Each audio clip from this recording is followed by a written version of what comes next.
세 종류의 성도라는 제목으로 하나님의 말씀 전하기 원합니다. 프랑스의 물리학자였고 그리고 또 수학자였고 철학자였고 또 종교학자였던 이 파스칼이라는 사람이 팡세라는 그의 책에서 사람들을 세 종류로 이렇게 구분을 합니다. 세상에는 세 종류의 사람이 있다라고 말하는데 그 첫 번째는 이 하나님을 찾지도 않고 또 하나님을 찾지도 못한 사람, 곧 하나님에 관하여 무관심한 사람들이 있다라고 얘기하죠. 그 사람들에 대해서 파스칼은 이렇게 얘기합니다. 어리석고 불행한 사람이다라고 얘기를 합니다. 두 번째 종류의 사람은 이 하나님을 찾지만 하나님을 만나지 못한 사람이 있다고 얘기해요. 하나님을 찾기만 하는 사람을 얘기하죠. 이 사람에 대해서 파스칼은 얘기하기를 불행하지만 분별력이 있는 사람이다라고 얘기를 합니다. 마지막 세 번째 사람은 하나님을 찾고 또 하나님을 만나서 그 하나님을 섬기는 사람, 하나님을 믿고 의지하는 사람이다. 이 사람에 대해서 파스칼이 얘기하기를 분별력이 있고 행복한 사람이다라고 얘기를 합니다. 세상의 사람을 이렇게 파스칼은 세 종류로 분류를 했는데 오늘날 교회를 다니는 이 성도들 안에도 세 종류의 성도가 있는 것 같아요.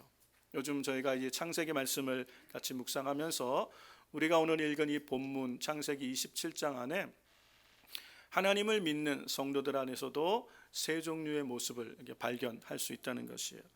오늘 우리가 읽은 이 창세기 27장의 내용은 우리가 이 한 주간 쭉 살펴봤던 말씀이지만 이 이삭이 이제 나이가 들어서 이 당시 이삭이 한 137세 정도쯤 되었다고 합니다. 나이가 늙어서 눈이 어두워졌어요. 노안이 심하게 와서 눈이 어두워져서 그리고 이제 내가 언제까지 살지 모르겠다는 생각을 했던 것 같아요. 왜냐하면 이 이삭의 형인 이스마엘이 지금 이삭과 같은 나이인 137세에 14년 전에 먼저 죽었기 때문에 자신도 이제 그 나이가 되고 나니까 눈도 안 보이지 이제 내 몸도 마음대로 안 되지 언제 죽을지 모르겠다는 생각을 해서 그 맏아들인 에서를 불러서 이제 에서에게 축복해주고 에서를 공식적으로 이제 언약의 후사를 삼고자 했습니다. 네, 그 과정 중에 리브가가 이 이야기를 듣고 이 하나님의 축복, 이 언약의 축복은 야곱이 받아야 되는데라는 생각을 하게 된 것 같아요. 그래서 야곱과 함께 아버지를 속여서 이 아버지 이삭의 축복을 야곱이 받게 되는 이야기가 우리가 오늘 읽은 이 본문의 이야기입니다. 이 모습 속에서 우리는 이 세 종류의 신앙생활하는 성도의 모습들을 살펴보면서 오늘 나는 어떤 모습의 신앙생활을 하고 있는지 깨닫고 과연 나는 어떤 종류의 성도가 되어야 되는지를 깨닫고 결단할 수 있는 그런 시간이 되시기를 바랍니다. 먼저 우리가 볼 수 있는 것은 성도들 중에 하나님의 말씀을 잊어버리고 약속과 상관없이 육신에 이끌려 살아가는 모습을 볼 수가 있어요. 오늘 우리가 이것을 이삭의 모습을 통해서 볼 수가 있죠. 이삭은 분명히 믿음의 사람입니다. 하나님의 언약을 유업으로 받은 축복의 사람이에요. 그런데 이삭이 어느 시점에 되어서 나이가 이제 많이 들고 특별히 노안이 심하게 왔던 것 같아요. 그래서 바로 앞에 있는 사람도 이제 분별하지 못하는 시간이 되다 보니까 이삭이 하나님의 약속이 이 야곱에게 있는 것을 분명히 창세기 25장 23절에서 말씀하셨죠. 큰 자가 작은 자를 섬기게 될 것이다. 이 하나님의 약속을 들었는데 하나님의 약속은 다 잊어버리고 자신의 감정대로 자신이 좋아하는 맏아들을 축복하려고 하는 모습을 볼 수가 있어요. 우리가 오늘 읽은 성경에 보면 창세기 25장 28절 말씀에 보면 이삭이 이 에서를 사랑했던 모습이 나오는데 이삭은 에서의 사냥한 고기를 좋아함으로 그를 사랑하고 리브가는 야곱을 사랑하였다라 그래요.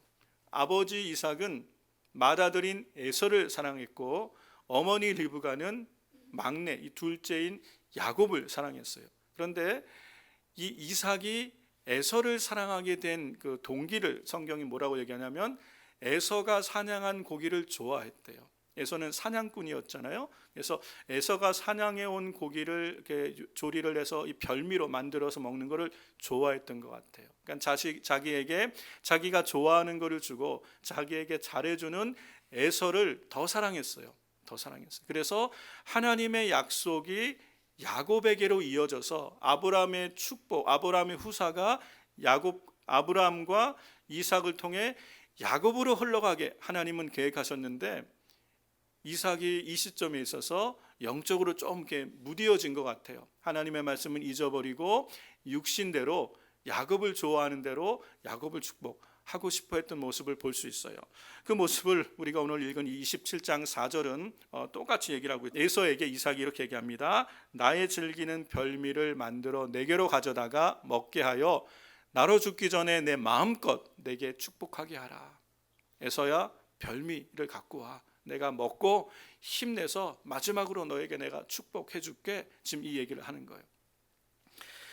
사랑하는 성도 여러분, 우리가 이 이삭이 믿음의 사람이고 하나님을 잘 경외했던 그런 사람인데, 나이가 들면서 이 우리가 더 영적으로 깊어지고 더 하나님 안에는 지혜와 지식이 충만해지고 더 영적으로 분별력 있어져야 되는 것이 맞는데, 이 이삭이 눈이 일찍 노안이 오면서 집에 머무는 시간이 많았던 것 같아요. 그렇지 않겠습니까? 바로 앞에 있는 것도 못 보니까 텐트 안에, 집 안에 거하는 시간이 많아지다 보니까, 그러면서 하나님을 묵상하는 시간이 많았으면 이 이삭의 노년에 더 영적인 사람이었을 텐데, 영적인 사람이었던 이삭이 눈이 어두워짐으로, 육신의 눈이 어두워짐과 함께 영적으로도 어두워진 거예요. 영적인 안목도 어두워진 거예요. 집안에 거하는 시간이 많아지다 보니까 먹는 것에 시간을 많이 보냈던 것 같고, 별미를 해오기를 바랬던 것 같고, 먹고 자는 일에 시간을 많이 보내다 보니까 영적인 사람이었던, 믿음의 사람이었던 이삭도 지금 이 순간에 있어서는 믿음의 결정, 영적인 분별력을 가지고 선택하지 못하고 육신에 이끌려 선택하고 있는 모습을 볼 수 있다는 것이에요.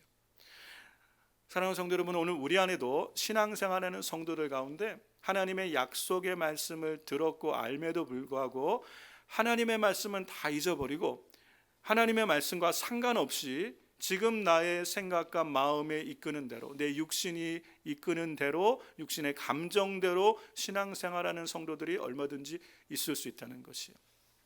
우리가 지난 한 3년 가까이, 3년 넘었죠. 이제 팬데믹을 지나면서 우리가 원치 않게 신앙생활에 브레이크가 걸렸어요. 그렇죠.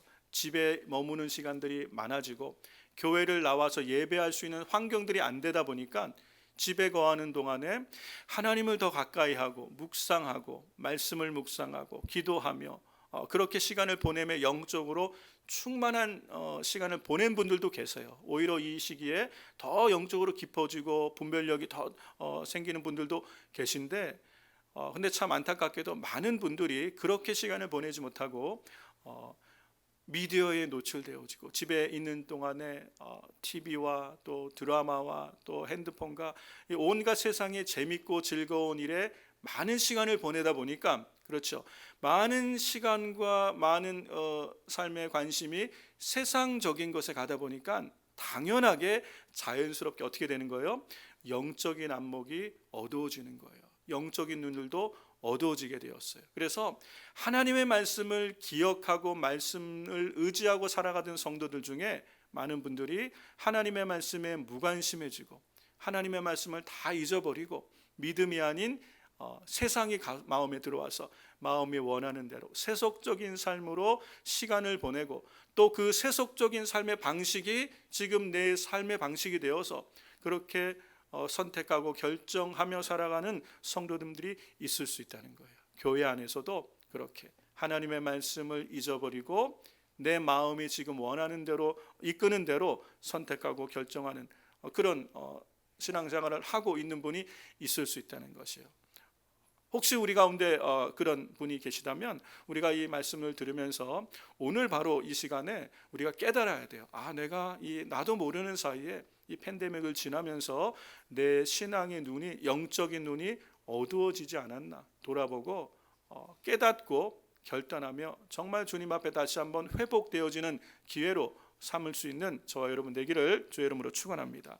이삭이 그랬던 모습이고요. 두 번째 이 성도들의 모습을 볼 수 있는 것이 이 리브가와 야곱의 모습을 우리가 한번 볼 수가 있어요.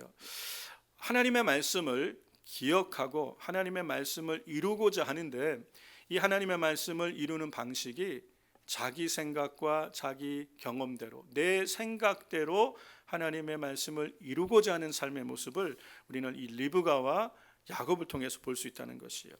창세기 25장에 보면 22절에서 23절에 리브가가 태에 두 자녀를 잉태했을 때 이 두 자녀가 이제 싸우는 모습을 보고 하나님 앞에 기도할 때 응답을 받습니다. 같이 한번 볼까요? 아이들이 그 태 속에서 서로 싸우는지라 그가 가로되 이같이 이 같으면 내가 어찌할꼬 하고 가서 여호와께 묻자온대 여호와께서 그에게 이르시되 두 국민이 내 태중에 있구나 두 민족이 내 복중에서부터 나누이리라. 이 족속이 저 족속보다 강하겠고 큰 자가 어린 자를 섬기리라 하셨더라. 네, 이 복중에 뛰노는 아이들 때문에 하나님 앞에 이 태교를 하면서 이 리브가가 기도를 했겠죠. 믿음의 가문을 이어야 되는 아브라함과 이삭과 또 이어지는 아브라함의 언약의 후손을 잉태한 이 리브가가 하나님 앞에 기도할 때에 하나님께서 리브가의 기도에 응답하시는 거예요. 내 복중에 두 아이가 있는데 큰 자가 작은 자를 섬길 것이다. 먼저 나온 에서가 야곱을 섬기게 될 것이다. 하나님의 약속의 후사는 야곱을 통하여 이루어질 것이라는 것을 기도하던 이 리브가에게 알려주신 거예요. 하나님이 응답을 주신 거예요. 리브가는 이것을 분명히 이삭에게 얘기를 했겠고 그랬는데 이삭은 이제 나중에 잊어버린 거겠죠. 리브가는 이걸 기억하고 있었어요. 이걸 기억하고 하나님의 축복은 야곱을 통해서 흘러가야 된다. 이게 하나님의 뜻이다. 이걸 알고 이것을 이루는 삶을 살려고 한 거예요. 그래서 이삭이 에서를 축복하려고 하니까 축복권이 에서에게로 넘어가려고 하니까 이러면 안 되지. 야곱이 복을 받아야 되지라고 생각해서 야곱이 복을 받게 하는데 그 방법이 뭐예요? 하나님의 때에 하나님의 뜻대로 되어지기를 구하지 않고 인간적인 방법을 하게 되는 거예요. 그게 뭐예요? 이삭을 속여서 거짓말하고 속여서 야곱이 복을 받게 하는 것이에요. 그래서 마치 야곱이 에서인 것처럼 그의 염소 털도 놓고 음식도 사냥해 온 것을 집안에 있는 염소를 잡아가지고 이것이 사냥해 온 고기인 것처럼 속여서 결국은 이삭에게서 축복을 받지요. 그런데 우리가 생각할 때에 어쨌든 간에 결과만 좋으면 된 거 아니냐, 복만 받으면 된 거 아니냐라고 생각할 수 있지만 하나님은 절대로 그런 방법을 쓰시지 않습니다.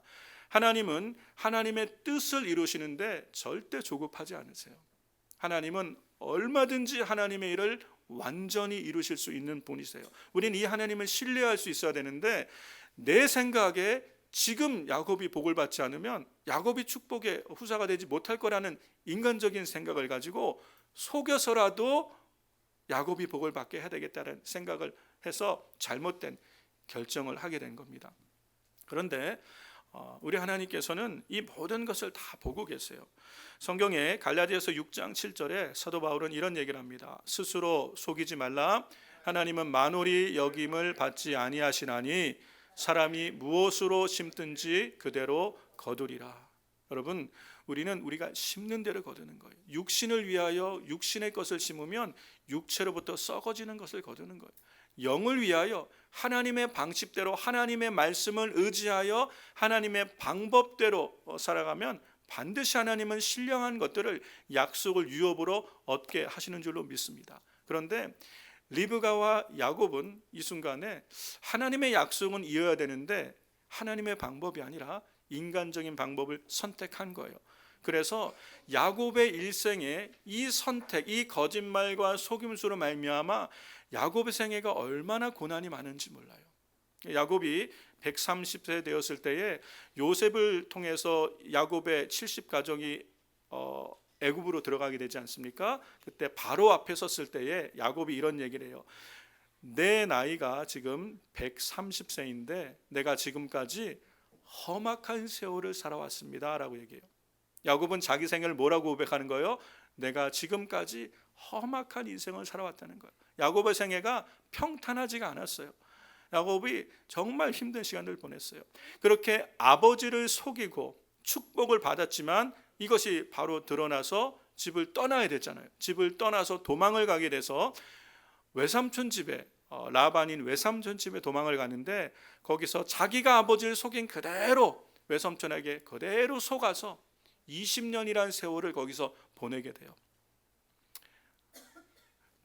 자기가 사랑했던 라헬을 얻기 위하여 대가도 받지 않고 열심히 외삼촌을 7년간 섬겼는데 라헬 대신 레아를 먼저 주는 거예요. 그래서 또 다시 라헬을 얻기 위해 또 7년간을 임금도 하나도 받지 않고 라헬을 얻기 위해서 또 7년간 열심히 일하게 됩니다. 그렇게 14년을 무임금으로 외삼촌 집을 그냥 섬겼어요. 세월을 보냈어요. 그리고 나서 하나님께서 언약 안에 있는 이 야곱을 돌아보셨기 때문에, 하나님은 그렇게 인간적인 생각으로 실수를 했을지라도 하나님의 언약 안에 유업을 이어야 될 야곱을 돌아보신, 그래서 나머지 6년이란 시간에 하나님이 야곱에게 복을 주시잖아요. 그래서 야곱이 이제 재산을 얻고 외삼촌 집을 나오게 돼요.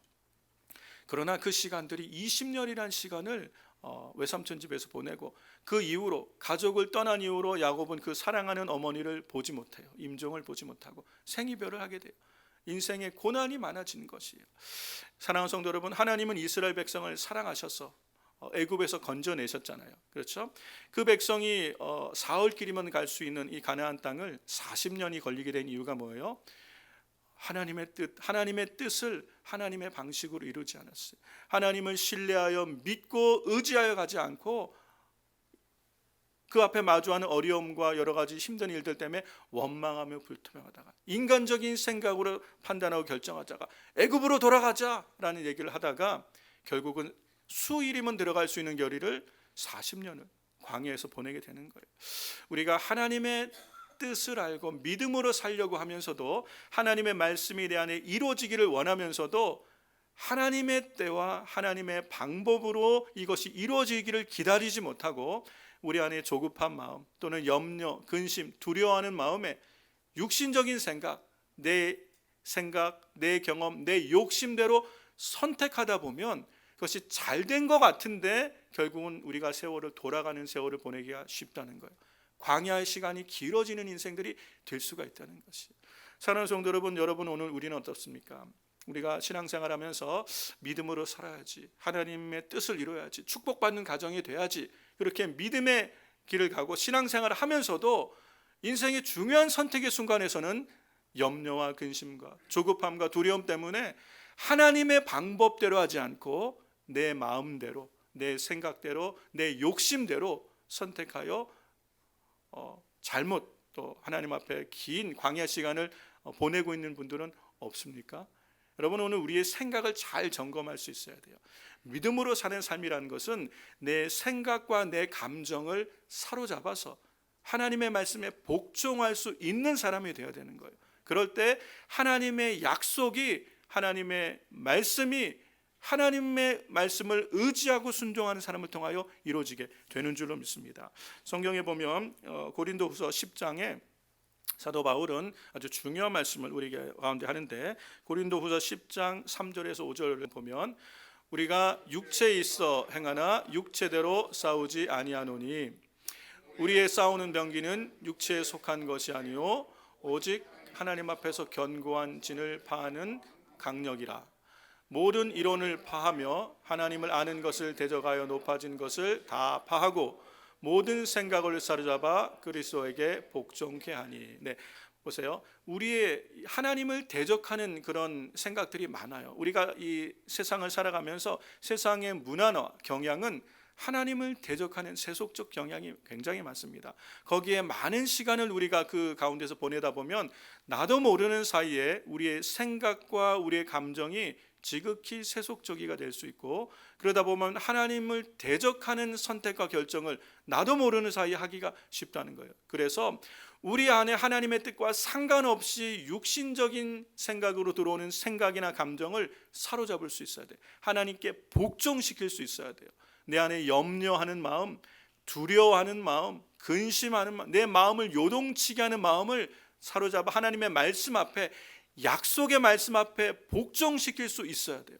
내 생각, 내 욕심, 내 뜻대로 되기를 원하는 그 생각을 사로잡아서 하나님의 약속의 말씀에 굴복할 수 있을 때 하나님의 말씀이 우리 안에 능력으로 역사하시는 줄로 믿습니다. 그러므로 우리가 오늘 이 땅을 살아가며 믿음의 삶을, 믿음의 경주에서 승리하는 인생, 하나님의 도우심을 힘입어 잘 되어지는 그 하나님의 은혜를 누리며 사는 삶을 살아가기 위해서는요, 우리의 생각과 감정을 주님께 복종할 수 있는 은혜가 있기를 주의 이름으로 축원합니다.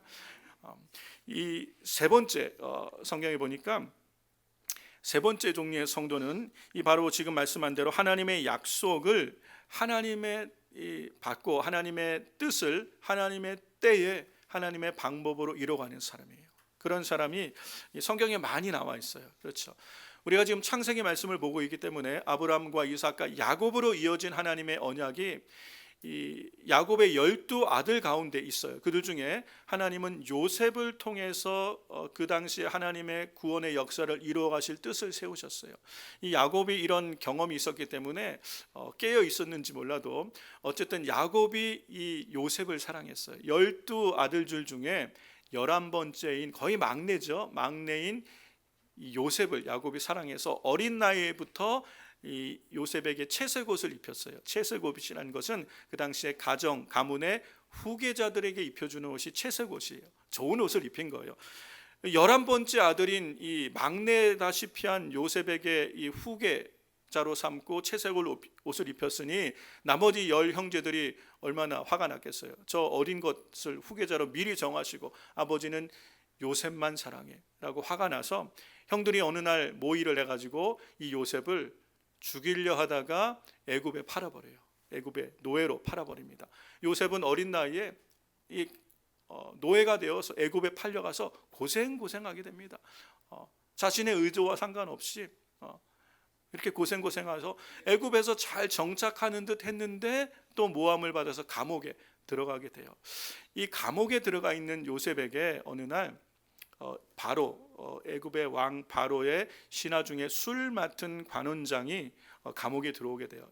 이 술 맡은 관원장이란 말은 그냥 술 따라주는 관원이 아니라 왕이 술을 마실 때 그 술을 검사하는 거, 이게 독이 들었는지 안 들었는지, 오늘로 말하면 이 지위가 청와대 경호실장 정도 되는 아주 고위직입니다. 고위직의 이 바로의 관리가 감옥에 뭔가 실수를 해서 감옥에 들어오게 되는데 어느 날 이 관리가 꿈을 꾸게 되는 거예요. 근데 그 꿈을 해석할 수 못하니까 그 당시 감옥 안에서 평판이 좋았던 요셉에게 꿈을 얘기해 주는 거예요. 그랬더니 요셉이 이 술 맡은 관원장의 꿈을 해석을 해주기를 당신이 3일 안에 복직될 겁니다.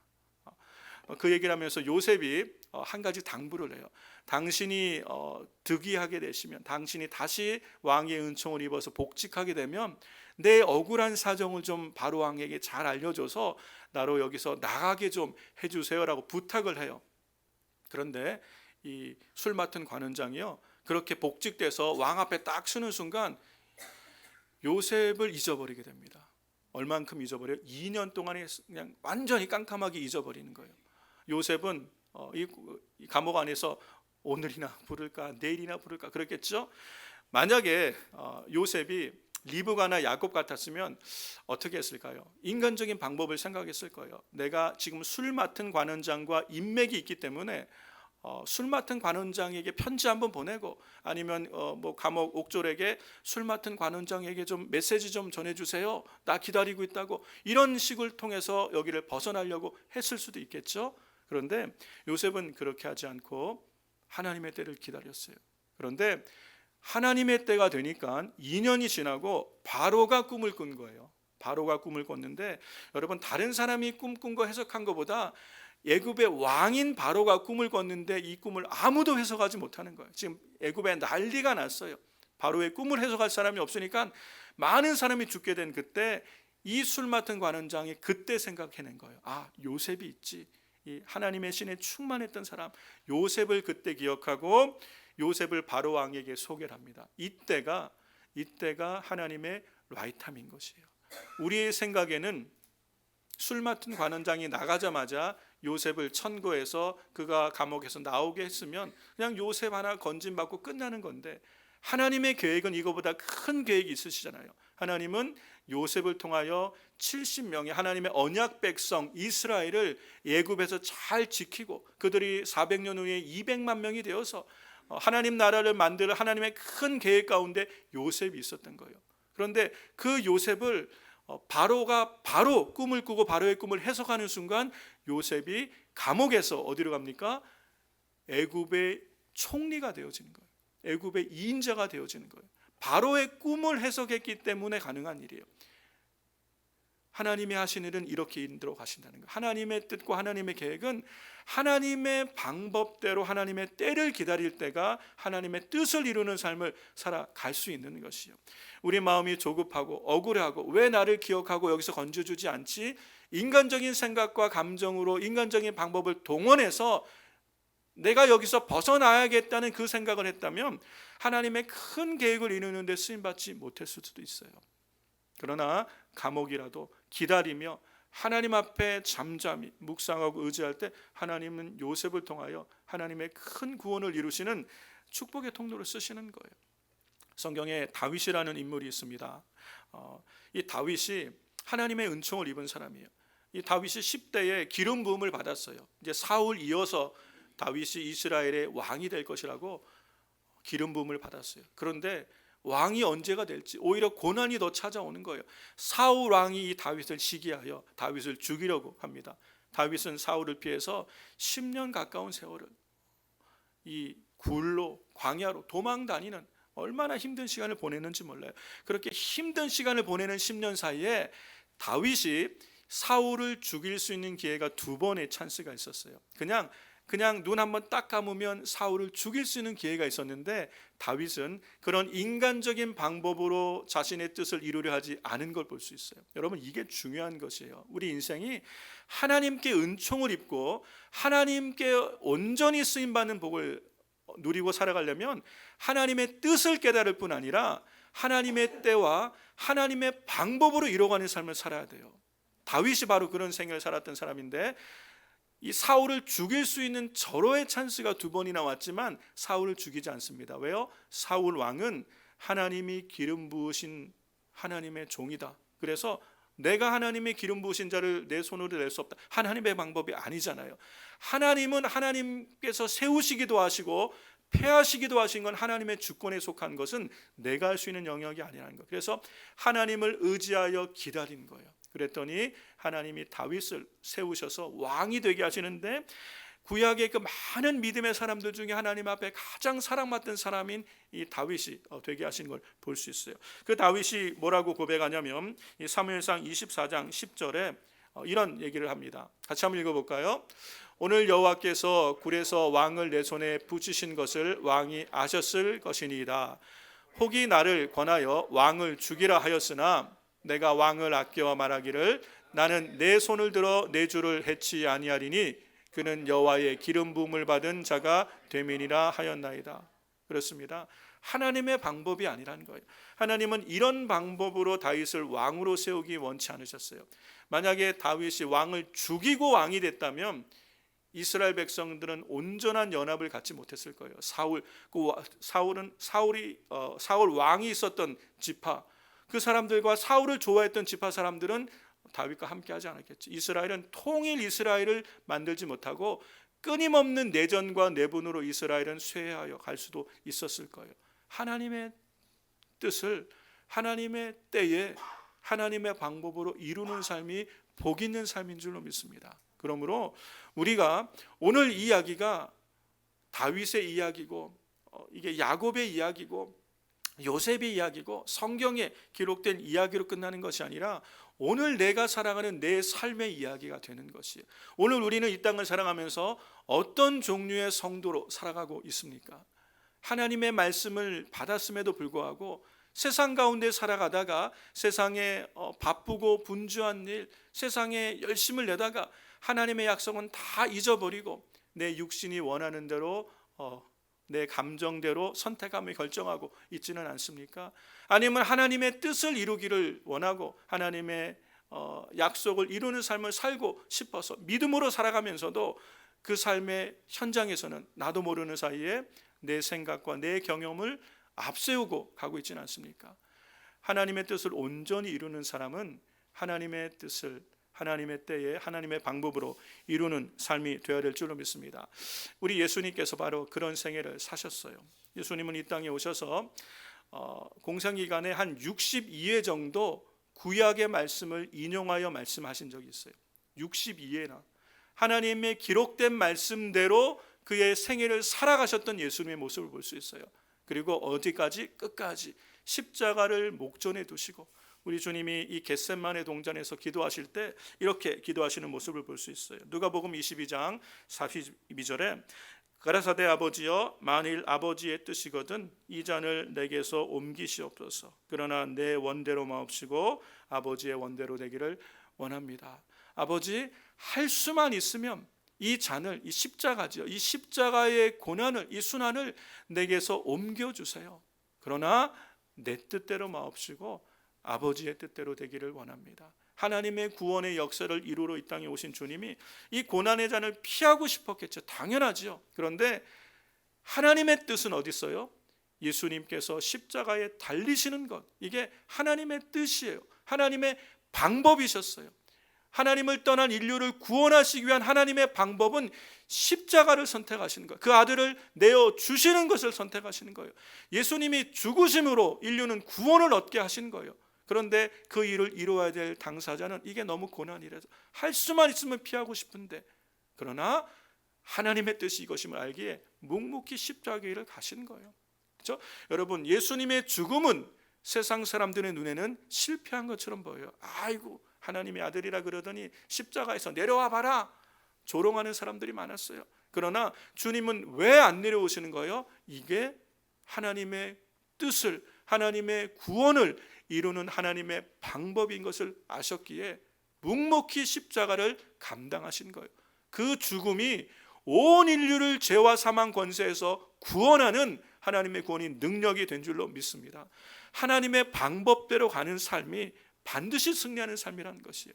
하나님께 우리 인생을 온전히 맡겼다는 것은 하나님의 뜻을 쫓아가는 삶뿐이 아니라 하나님의 뜻을 이루는 때와 하나님의 뜻을 이루는 방법까지도 하나님께 맡기는 삶인 것을 믿습니다. 우리 순전한 교회 성도님들이 이렇게 하나님께 맡기는 삶을 살아갈 때, 하나님을 온전히 의지하는 삶을 살아갈 때 하나님은 반드시 그 백성을 지키시고 보호하시고 인도하여 주실 줄로 믿습니다. 내가 너희와 영원히 함께하겠다고 우리 주님이 약속하셨어요. 우리는 그 약속의 말씀 붙들고 오늘도 주님이 부탁하신 지상명령을 감당하기 위해서 우리는 일터에서, 가정에서, 교회에서, 삶의 자리에서 최선을 다해 살아가고 있습니다.